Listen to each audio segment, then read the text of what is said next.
Welcome back to the Ice Bath Sports Podcast. I'm Griff. I'm Matt. Matt, we have a lot to talk about today, so let's just jump right into it. Yes, we do. First game we want to cover from week, what was it, 7? 7. Yeah, week 7. Wow. I can't believe we're going into week 8 already. We're halfway through the fantasy season. I know. That's crazy. In most leagues. Yeah. First game to cover in week 7. Game of the week. We got the Bears and Raiders. Tyson Bagent, actually kind of good. Yeah. Who would have thought that a D2 quarterback would be able to succeed in the NFL? He was 21. And on the Bears? Yeah, on the Bears especially. He's 21 of 29, 162 passing yards, 1 passing touchdown. Now, that doesn't tell the whole story because that stat line, it's like, that's like mediocrity.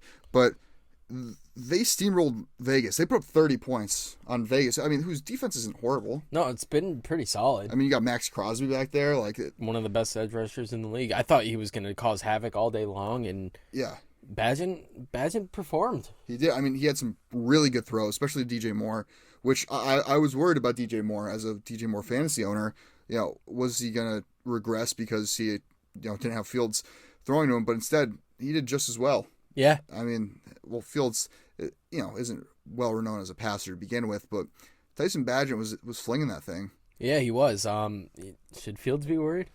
I don't think so. Yeah, no, I don't either. I think Bagent is gonna have that same hype as like Minshew had, where he's gonna be the type of guy that he's gonna be a great backup. He's gonna come in, he's gonna provide a spark to that team, but he's not anybody to build a franchise around. No, 100%. Yeah, I mean, but he looked good. I mean, he's probably gonna get another start. Yeah. No reason for them to rush Fields back. They don't want to win games. Yeah. Well, I mean, with Tyson Bagent, you might win games. I know. Yeah, he seems like he's a winner. He has a ton of NCAA records. Does he? Yeah, I believe he has like the record for most passing touchdowns in a college career. I know. Like in his last game, he got scraped by the Colorado School of Mines. A lot of those player headshots came out. Some of the guys that he faced, they had half a beard. It's hilarious. That's great. Yeah, I mean, like you said, there's a lot to talk about. I mean, like the Pats upsetting the Bills. Yeah, we probably spend some time talking about that. Who thought that was going to happen? Not me. That was not on my bingo card for week 7. No, not me. I mean, it's funny because we were just having that debate last week at the last episode of Bill Belichick, right? Should he be canned after the season? But he goes and does something like that. Well, and the contract came out. Right. Well, yeah. The contract that nobody knew about that somehow they just didn't report. Like I didn't. Yeah, the classic Patriots. Like, is that even legal? I don't know. They did end up reporting it, just not right away. Yeah. Yeah, they didn't. Did they release the figures on it? I don't think so. I don't think so. But apparently, it was some massive contract to keep Bill Belichick tied to New England. But he proved a lot of the haters wrong, upsetting. So Buffalo. did Mac Jones. Yeah, he was surgical. Yeah, 25 of 30, 272, 2 touchdowns. Yeah, I mean, and the gritty with Mike Gesicki. But that's been Mac Jones all season. It's been so up and down. Yeah. He's so inconsistent. But I feel like if you were to get him a wide receiver 1, you might actually be able to utilize him in the best of his abilities because he's not gonna be the type of quarterback to go out there and scramble. He's a pure pocket passer. He is, but the problem is he hasn't had a pocket this year. The O-line's been really bad. That is true. So, I mean, give him a pocket and get him a good receiver. Yeah. And mix in those tight ends because you have 2 really good tight ends. You do. Gesicki and Hunter Henry are really solid tight ends, but you can't even get the ball to your tight ends. You don't have time in the pocket. Right, and then all of a sudden you work in that passing game, your run game improves, and Ramondre Stevenson's all of a sudden, returning to his full form. Well, especially the last drive. He caught a couple passes. Yeah. The last drive, they looked really good. After the Bills went down and scored, they're like, all right, Mac's going to just put the team on his back, hit Gesicki in the end zone, and run down the sidelines and hit the gritty with him. Yeah, it's just like, where has this been all year for the Patriots, Like they have talent on both sides of the ball. It just, what team's going to show up every week? Well, their defensive talent, we talked about it. They're all banged up. A lot of injuries. Yeah, injuries. Their secondaries look really good. J.C. Jackson's looked really good since he returned. Yeah, I mean, you could have called that. It's classic Patriots, right? Yeah. They develop a late round rookie or undrafted rookie, turn him into a star. He goes somewhere else, doesn't perform as well, and then returns to the Patriots and goes back to that star form. But the Patriots, I mean, what are they, 2-5 now? Yep. Their next 4 games are pretty winnable. I mean, well, obviously this week they're playing Miami. That's going to be a tough game. But then after that, you have Washington, Indianapolis, and the Giants. Yeah. If you come out of that 3-1, all of a sudden you're back in. You're 5-6. Yeah. You have a shot to get a wild card potentially. Maybe. I mean, the issue is the AFC's been really good. It has been. Well, but I mean, has it though? I mean, the South, I mean, they're going to beat each other up. Yeah, that's true. The West, it's really been the Chiefs and nobody else out of there.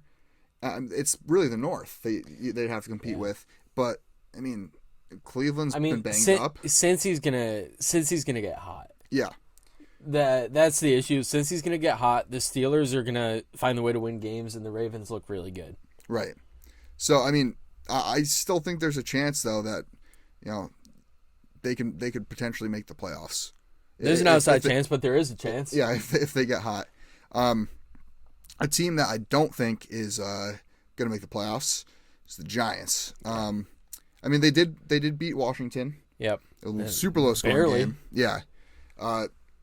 But I think they have an issue at the quarterback position. Well, I don't think. I know. Yeah. I mean, big time. With that situation, so you have Tyrod Taylor's come in, and since he's come in for an injured Daniel Jones, he's been very serviceable.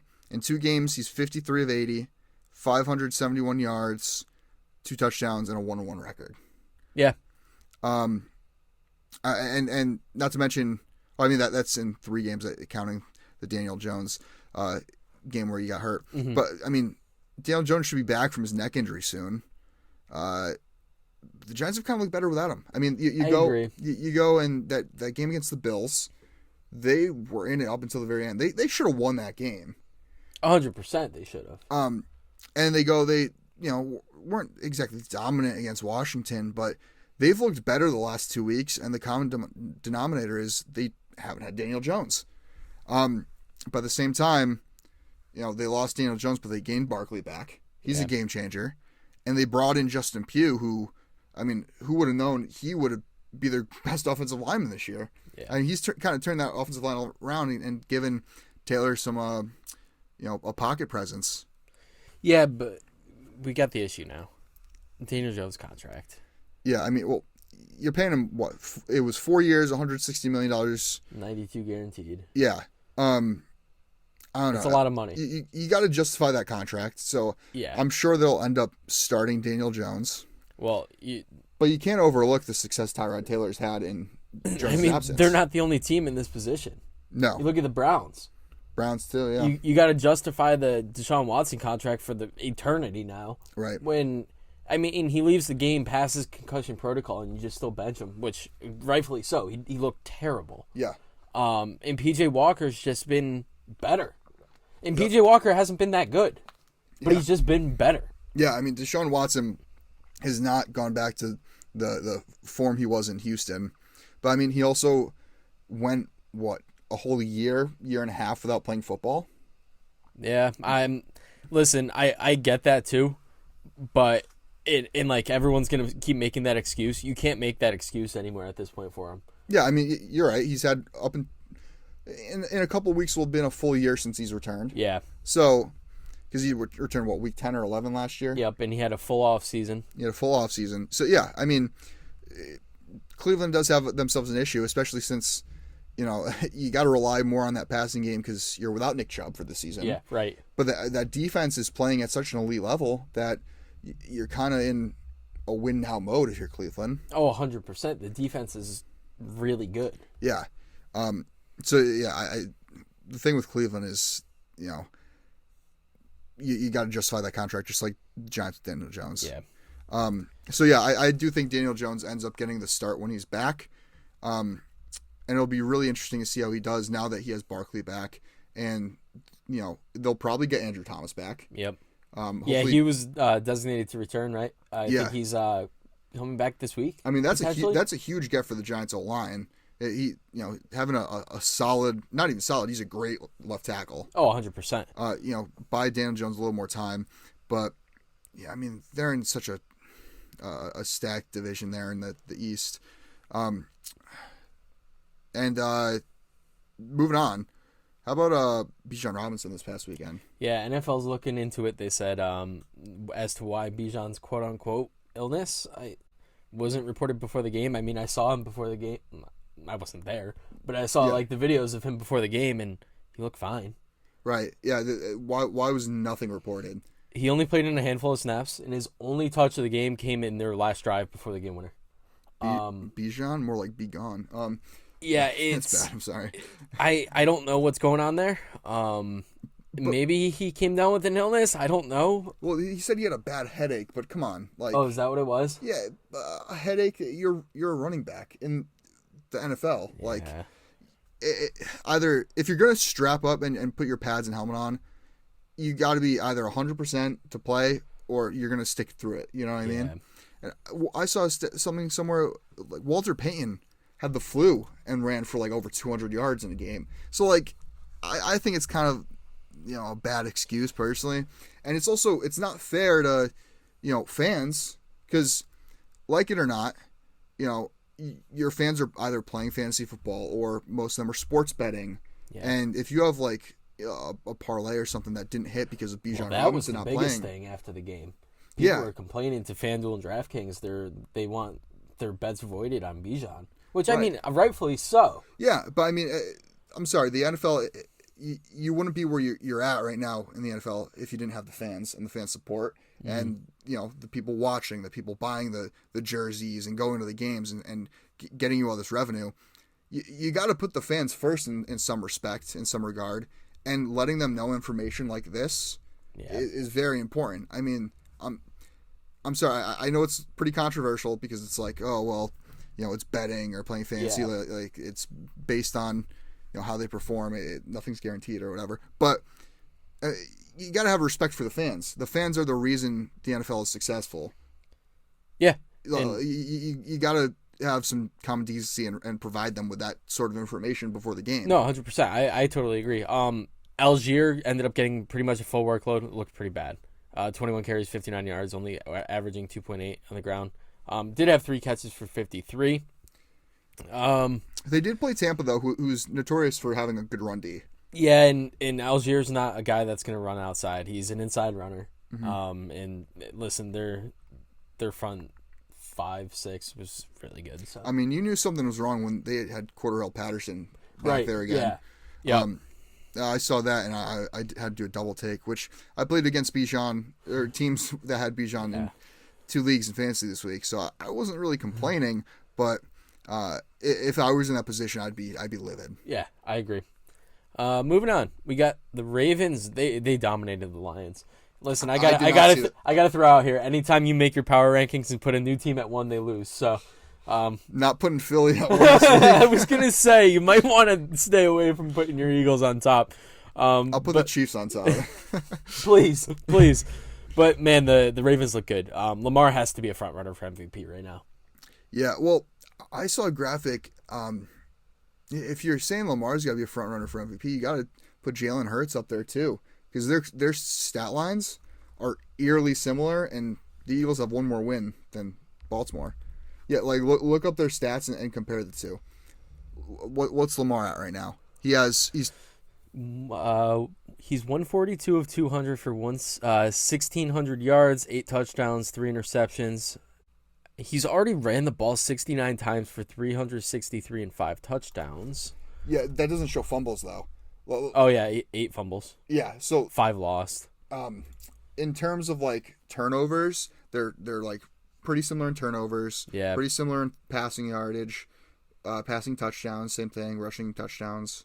Yeah, they are. Yeah, I mean, and that's as bad as Jalen Hurts has looked this year, and he's still putting up stats comparable to Lamar Jackson. That's fair. I did want to put that out there. Lamar had a game though. He did. 21 of 27, 357 through the air with 3 touchdowns. He added 9 carries, 36 yards, and a touchdown on the ground. He looks really comfortable in the pocket right now, and he's making big time throws. So good luck to the rest of the league. Yeah, I mean, when Lamar doesn't have to scramble and make plays with his legs, and he can sit in the pocket and make throws all day long, and be accurate and throw the ball downfield and hit his guys, and the guys actually catch the ball, it's that's a dangerous offense. Yeah, I mean, Lamar, he coming in the league, you knew he was an elite athlete. Yeah. But it was always in question, how can he perform in the pocket? How is he as a pocket passer? And this year he started to prove that he's developed as a passer. 100%. Pretty significantly. Yeah.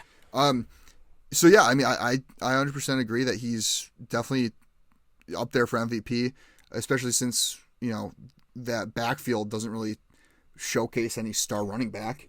Yeah. So exactly. He's kind of RB1. Yeah, RB1 for them and quarterback one. And the amount of drops he's had to deal with this season too. Big time. Yeah, I mean, his stats should be a lot better than they are. Imagine that team brought in Hopkins instead of the Titans. Yeah. Well, they went and opted for Odell Beckham Jr., who's kind of washed. But, I mean, Lamar's really good. On the Lions side of the ball, listen, I mean, Jahmyr Gibbs finally got his start. Oh, my God. About gosh darn time. 11 carries, 68 yards in his first career score. Also added 9 catches for 58 yards. Yeah, he had a day. Dan Campbell wasn't lying fantasy. This time.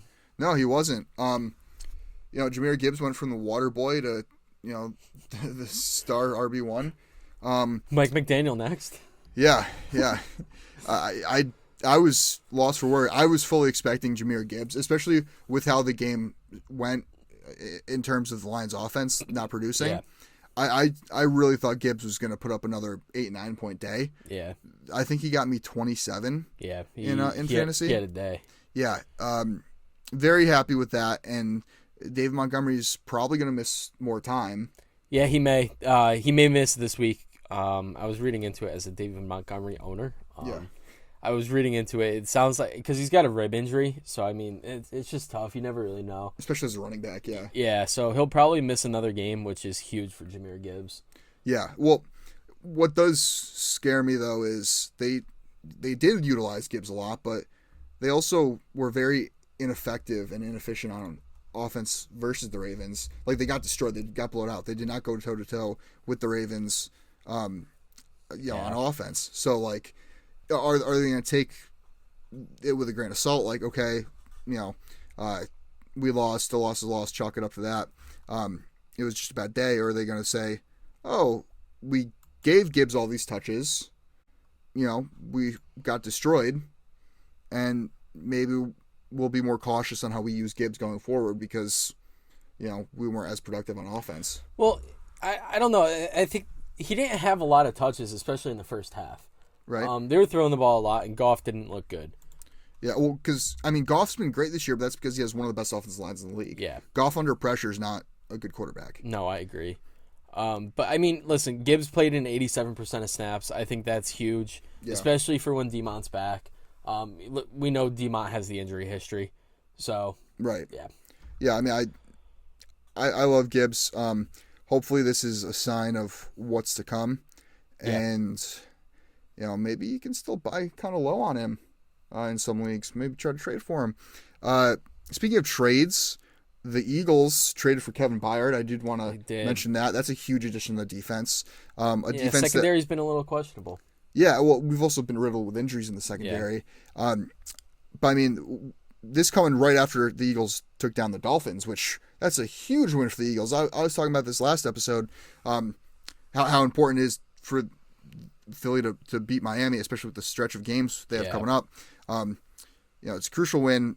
Hurts was very inconsistent despite finishing 23-31, 279 yards passing, 2 touchdowns and a pick. He also had 11 carries for 21 yards and a rushing touchdown. So like on the books, it looks like he had great stats, but he had a lot of inconsistent throws. The pick six. Yeah, the pick six. Just overall, he's just been inconsistent this year overall. And this game was a great example of that. It was on showcase for everybody to watch. A.J. Brown is a monster, though. He had 10 catches, 137 yards, and a touchdown. He has 52 catches, 809 yards, and 3 touchdowns on the season. Yeah, he's been like top 3 this year. Yeah, he's second in receiving yards. He's been unbelievable. But there was one throw that Hurts did have that I want to put some recognition on, where Hurts was getting pressured. He absolutely got destroyed after the throw, was able to get the throw off, threw it deep down, double coverage. A.J. Brown came down with it. Oh, no, it wasn't the one. No.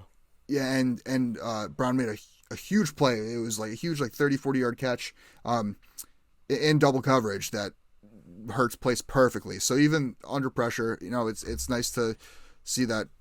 He had another play where he scrambled out of the pocket and they left A.J. Brown uncovered downfield. He got tackled at the 1. Yeah, yep. And then tush push got the touchdown. Yeah, man, they gotta love that tush push. The brotherly shove, but officiating was kind of questionable at times. Yeah. I mean, I'm sure, anyone that watched the game has kind of seen it online. 10 penalties compared to none for the Eagles. The Eagles did have a couple. They were just offset by Dolphins penalties. Yeah. Officiating in the NFL this year has just been terrible all around. Yeah, they definitely need some quality control. They need to start holding officials accountable. I agree. To the same standards as players. Find them. Yeah. But one thing I did want to point out with Hurts is he's clearly injured. You saw it after the game. He was wearing a knee brace. And, we saw in the game, 21 yards off of 11 carries is unlike him. Yeah. That's super inefficient. And, even when he was getting pressured in the pocket or something, he was taking sacks. He was, kneeling the ball if he was about to get hit. You could tell something's off, but information surrounding it hasn't been disclosed. So we're kind of left up in the air. Again, it's kind of similar to the Bijan situation. I'd rather know as a fan, than be left wondering. And yeah, one last note on week 7. We've got the Vikings taking down the 49ers last night. Kirko looked pretty damn good. Yeah. 35 of 45, 378, 2 touchdowns. He had the 1 pick. Jordan Addison. He looked amazing. Wide receiver 1 now. 7 catches, 123 through the air, 2 touchdowns, had the 60-yard bomb. Yeah, like I said, he's number 1 in that offense with Jefferson out. It's going to be dangerous when Jefferson does come back. I agree. If he comes back. Yeah. If they don't trade him. And then that's back-to-back losses for the 49ers now, and the offense is really struggling. It is. Especially without Deebo Samuel and Trent Williams. But given, I was talking to somebody yesterday about this, and being without your starting left tackle and starting receiver, that's like the Eagles being without Lane Johnson's right tackle, being without Lane Johnson and A.J. Brown, one of our best offensive linemen and our best wide receiver. You saw what happened when Lane Johnson went down against the Jets too. Right. So it is huge. Yeah, it's definitely impactful. And even last week in their loss to the Browns, Trent Williams was banged up. It was clear that he was not healthy. Right. And Myles Garrett just ate. But yeah. But at the same time, if Brock Purdy is this, Destiny's Child like everybody says he is, I think it's almost Sam Darnold time.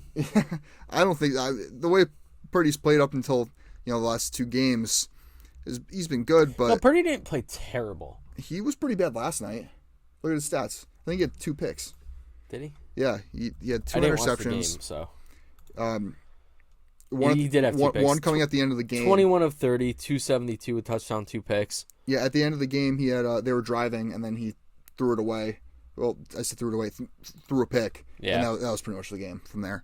But Brock Purdy, I don't know, is the shine starting to wear off a little bit? I think so. I don't know. That's for a future episode to talk about. We'll see how he plays this week against Cincy, and we'll get back to you guys on that. But let's jump into our Week 8 picks. So our Week 7 results. I went 6-6. I'm now 64-41 on the year, and Griff went 5-7. He's now 62-43 on the year. I pick up another game. I'm 2 ahead. You are 2 ahead. Let's jump into our picks. We got Thursday Night Football. We got the Bucs at the Bills. Yeah, I'm taking Buffalo at home. Tampa, they're traveling. It's going to be very cold in Buffalo. Mm-hmm. That's a different climate is huge. Tampa, they are coming off against a loss against Atlanta. Yep. But I think that just means they're a beatable team. Yeah, Buffalo's coming off the big loss to New England, and I think Josh Allen has the game here. Yeah, this is definitely a bounce back. Allen and Diggs game, right? Yeah, Diggs goes for 2 touchdowns, 150 yards receiving. I could see. Yeah, I think Buffalo wins. Me too. Rams at Dallas. This one's a little tough for me, honestly. Rams coming off a loss, correct? Yeah. Yeah. I'm going Dallas here. Yeah, Dallas coming off a bye. I think Dallas is just a better team, and yeah. I think this can be a really close game. The Rams have been in all the games they played this year. Stafford's been having a really good year, quietly. He has. And now that he has Cooper Kupp back to add to Puka Nacua, I mean, Tutu Atwell's been solid as well. I think we should talk about Nacua real quick. With Cooper Kupp coming back, I think a lot of people were scared because he really filled in the Cooper Kupp role. He was running all of Cooper Kupp's routes, and listen, he's been at times outplaying Cooper Kupp still. He's looked really good. Now, listen, we could talk all day about how Matt Stafford makes wide receivers better, and he's done it his entire career, and he doesn't get enough credit. I think he's one of the most underrated quarterbacks of all time. But Puka Nacua looks like he could be the real deal, and I think they've got something in this offense here. No, I agree. And we'll talk about this guy a little later, but you brought back Darrell Henderson, who is familiar with Sean McVay's offense. Yep. And he seemed to fill that Kyron Williams role pretty well. Yep. I think the main concern with the Rams isn't the offensive side of the ball. It's definitely defense. Oh, 100%. The offense is going to put up points. Yeah, I mean, if the Rams are able to contain Dak a little bit, just a little bit, I think they have a really good chance at winning this game. But seeing as it's in Dallas is coming off a bye, I got to give the slight edge to Dallas. I think Dallas wins this game. Totally agree. We got Minnesota at Green Bay. Green Bay's looked really bad. Yeah, Green Bay's been very disappointing. I get it's a young team. I get that you have injuries on that offensive line. Yeah. But Jordan Love's got to play better. Aaron Jones has got to play better. Matt LaFleur's got to put out better play calling. This Green Bay team has too much talent to be performing as poorly as they have. Minnesota, on the other hand, is starting to get hot. Yeah. They're starting to get hot at the right time. I like Minnesota going into Lambeau and winning here. I agree. For all the reasons that you said, and I also think Minnesota's defense has really stepped up big time. Yeah. Especially last night. Well, they have what's his name there? Brian Flores, right? Yeah. As their DC. B-Flow. And they said last night that Flores has blitzed more times than anybody in the NFL, and that's going to start eventually showing up. And we saw it last night. Not Everson Griffin. I'm sorry. Danielle Hunter was a beast. So I think he wreaks havoc on Jordan Love this game. Yeah, I agree. We got Atlanta at Tennessee. Atlanta coming off a win. Tennessee. Is Tennessee on a bye? I think they were on a bye, right? No, I think so. Yeah, definitely were. Yeah, but you can tell they're kind of mailing it in. I think they're shopping a lot of their veteran pieces. You already saw Byard get traded to the Eagles. Yeah. I mean, I think it's time to see what you got in Malik Willis and Will Levis. I agree. I think you got to get rid of Ryan Tannehill. Even if you're sending him somewhere at the trade deadline or just keeping him on the bench, I don't think you can go out there and start him anymore. I mean, his on the field product has not been attractive at all, and you're at a point where it's like this is pivotal. You have, you're a third of the season through, a little more than a third of the season through. You have 2/3 left of the season. See what you got in your two young quarterbacks. Next week, right? I believe so. Yeah, see what you got in your two young quarterbacks. Stop trying out this 37-year-old, washed QB, and see if you can, maybe even get a potential spark. Yeah. But I like Atlanta here going into Tennessee. The reason I asked about the trade deadline is, does Derrick Henry get moved? I could see it. I could see it 100%. I mean, if there's a team that's needy at the running back position, like Cleveland, could you imagine Cleveland with Derrick Henry behind that O-line? Yeah. I know they have Kareem Hunt, but, I mean, Kareem Hunt, even with Nick Chubb there, he was always a complimentary piece. Yep. I think he would be a great complimentary piece to Derrick Henry. Yeah, I'm going to make my pick. Wow. I just started like crazy. I'm going to make my pick real quick. I'm going Tennessee here at home. I think they pull off a win. I was on the fence about that. I think this could be a game Tennessee could win. Atlanta coming off a big win against Tampa. Yeah. But I mean, I'm not really interested in this game. No. I can't say I'm really excited to turn on the TV and watch these two play, but I don't know. I can't say I'm confident in Desmond Ridder. Yeah. But I'm confident in every other offensive weapon in Atlanta. I mean, Kyle Pitts has been getting used a lot more lately. Drake London has been getting used more consistently as well. Arthur Smith's starting to use his guys, except for Bijan. And I think if they continue to do that, they're going to start winning more and more games. Yeah. Give me Atlanta. New Orleans at Indy. I'm going to go Indy at home here. Indy, listen, they should not have lost that game. The officiating at the end of the game was really, really, really bad. And I think the refs threw that one away. They should have beat Cleveland there. But whatever, you got to move on. Minshew had a great day. He had 4 touchdowns. He did. He also had a couple turnovers, which not ideal. That kind of hurt them a little bit. But he looked really good as a passer. Yeah, I mean, especially with his legs. He made plays with his legs, too. Jonathan Taylor looks back and explosive as heck. Yep. New Orleans looks like crap. Yeah. I mean, Derek Carr is not good. Yeah, he's less than mid. Yeah. I like Indy a lot here at home. Like you said, they should have won last week. You put up 38 points and you lose. Yeah. That's infuriating. That Indy offense is clicking.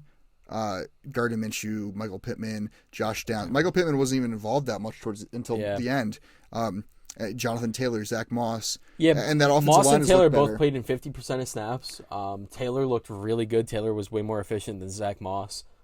Taylor's back. I mean, that offense is really clicking, and I don't think the defense is as bad as they looked at times against the Browns. I like Indy here. I think Indy wins by a couple scores. I 100% agree. Give me Indy. New England at Miami. Now, New England's coming off a big win. Do they continue the momentum? But Miami's also coming off a big loss. Yeah. You lose to Philly. I mean, the officiating did play a part in that, but also Miami got outplayed on both sides of the ball there. Yeah, they did. And New England, I feel like, always plays well in Miami.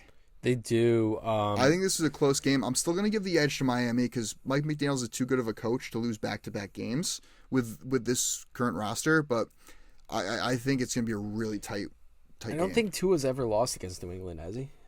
I'm not sure what I think that's a stat. Yeah, I got Miami by a couple scores here. I don't think it's really close. I think Miami gets back to their form of beating up bad teams. And Tyreek Hill goes for, I'm going to throw a big number out there. I think Tyreek Hill has like 220. It's reasonable. Yeah. For him, yeah. Yeah, I think he puts up like 220, honestly. I could see it. Yeah, give me Miami. Next up, Battle of MetLife, New York Jets at the New York Giants, New Jersey at New Jersey, whatever. It's the Battle of Jet Life, baby. Let's go Jets. Yeah, I'm going Jets just because the Giants, I mean, I could see this going either way, but I got to go to the team with the better defense. I was just going to say, I think our defense is the reason we win this game here. I like the Jets by a score. I think it's going to be a very close game. Yep. Jacksonville at Pittsburgh. This is going to be a great game. I agree. I think that both teams have very solid defenses. Yeah. I think I'd give the edge to Pitt's defense because they have TJ Watt, but I'm changing my pick. You're going Pitt? I'm going Pitt. I'm going Jacksonville because I think this comes down to who's able to score more. Obviously, who's able to score more points, but I think Jacksonville is going to be able to score more points. I don't think Pitt's offense is, as efficient as Jacksonville's is, and I mean, Kenny Pickett's not looked amazing or impressive at all this year. I like Jacksonville. Yeah, I'm gonna go Pitt. I think their defense gets a score, and that's the difference there. I could see it. I mean, I could see this game going either way, but I got to lean with Trevor Lawrence, the better quarterback there. And, I mean, look at all the offensive weapons in Jacksonville. It's going to be a really good game. Evan Ingram, Zay Jones, and then ETN in the backfield. Jacksonville, they haven't played to their potential yet, in my opinion. Yeah. And I think we'll see, them play at peak here at Pitt. Next up, we have Philly at Washington. Now, Washington always plays Philly very tough. Yeah. And this game's in Washington. But Philly's riding high. They just came off a huge win in Miami, which, again, law of averages says Washington should win this at home. But this is another must-win for Philly, especially with their upcoming stretch. Dallas, San Fran, Buffalo, KC, Dallas. Like, you got to win these games. And that's why I'm going Philly here. I mean, would it be smart to maybe sideline Hurts with that injury? Probably, but knowing Hurts and who's your backup? Is it Mariota? It's Mariota. I mean, he's serviceable. Yeah, I know. I agree. Mariota's good enough to beat Washington. Yeah. I mean, I personally, that's what I would do. I would bench Hurts, try to get him healthy.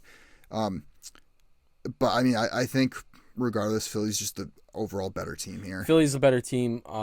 Sam Howell did not look good at all. He's been inconsistent. Very inconsistent. He'll have a game where he looks really good, a game where he's terrible, and last week was a terrible game. Washington's they're not clicking on offense, and they can't really put it together week to week. For that reason, I got to go Philly here. And I don't really listen. I know Washington always plays you guys pretty close. I don't think this one's a close one. Mm-hmm. I think AJ Brown just eats up whoever's on him. St. Juiced. Yeah, it's not going to be. Yeah, I got Philly by a good amount here. I hope so.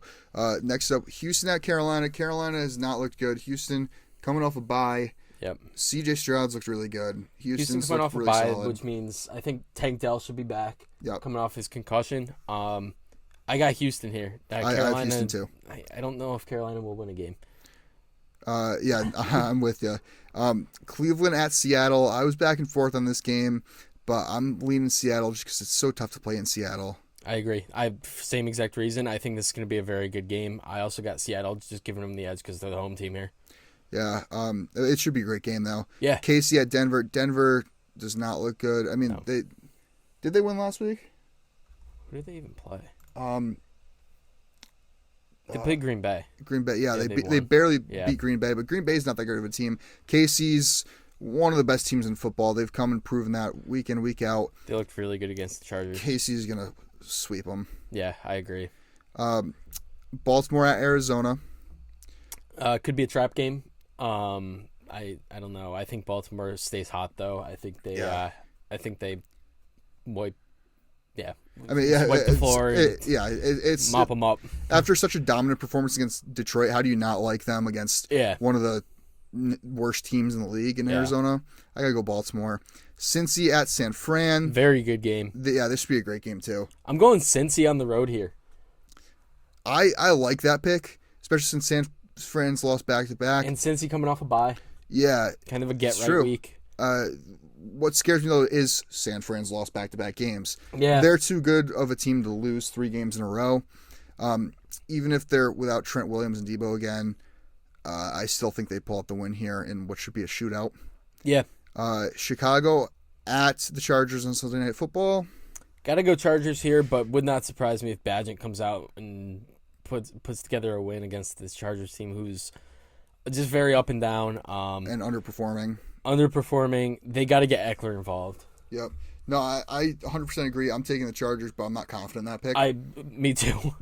Yeah, I mean, Chicago, they're starting to play a lot better. I don't know. I mean, this is a game that the Chargers should win, but these are also the type of games that the Chargers tend to blow. Yeah. And then Monday Night Football, finally, we have Vegas at Detroit. This is a bounce-back game for Detroit. This is a statement game for Detroit. Yeah, Detroit's just a far better team. Yeah, I think they destroy them. I agree, especially Vegas coming off a bad loss to Chicago. I think Detroit coming off the loss, they're a good team. Vegas is not a good team. Let's go Detroit. Yeah, I agree 100%. Yeah, that's going to conclude our Week 8 picks. Yeah. Move on to the waiver wire watch. Starting out, we got Darrell Henderson. We'll try to wrap through these pretty quick. Yeah. Kyron Williams and Ronnie Rivers are both on IR. They're going to miss the next couple of games. Henderson, familiar with Sean McVay's offense, and should be the main guy in that Rams backfield until either back returns. Versus the Steelers, Henderson ran the ball 18 times for 61 yards. He also had a touchdown and finished as RB17 in fantasy last week. He was featured on 57% of snaps as well, and he's only rostered in 37% of sleeper leagues, so chances are he's still available. Yeah, I like it. Next up, we got another running back. We got Kareem Hunt. Kareem Hunt, he's not going to be available in a lot of leagues probably. He's rostered in 71% of leagues, but if he's available, you got to go out and get him. He followed up his strong Week 6 performance where he was RB12 with another solid game, finishing as RB14. He has been shadowed by Jerome Ford ever since he's returned to Cleveland, but Ford is out now. Ankle injury, and Hunt should be thriving in offense that he's very familiar with. Yeah, with an increased workload. Yep. Yeah, he looked really good. He scored. Yeah, no, I think Hunt is definitely a solid Band-Aid to pick up. Another guy that you should look out for is Josh Downs. Now, Downs has been Minshew's go-to receiver ever since Minshew Mania took over Indianapolis, brother. Downs has had 5 or more receptions in the last 3 games and a touchdown in his last 2. Downs has been playing over 70% of snaps for the Colts. It's coming off a huge game last week where he put up 5 catches, 125 yards, and a touchdown, finishing as wide receiver 4 in Week 7. He's only owned in roughly half of sleeper leagues and should be a priority to pick up Downs since he's been playing like a wide receiver 2 in fantasy. Yeah. Next up, another receiver, Rashee Rice. He may be a rookie, but he's quietly becoming Patrick Mahomes' favorite target. And I just want to throw out there, you got to throw away preseason drops. Yeah. Preseason drops, they don't matter. Look at Jamar Chase. Now you look at Rashee Rice, who's stepping into a big role. I don't want to compare the two, but I mean, those are the first 2 that I could think of. And the thing with Rice, too, is he's seen his snap percentage go up every week the last 3 weeks.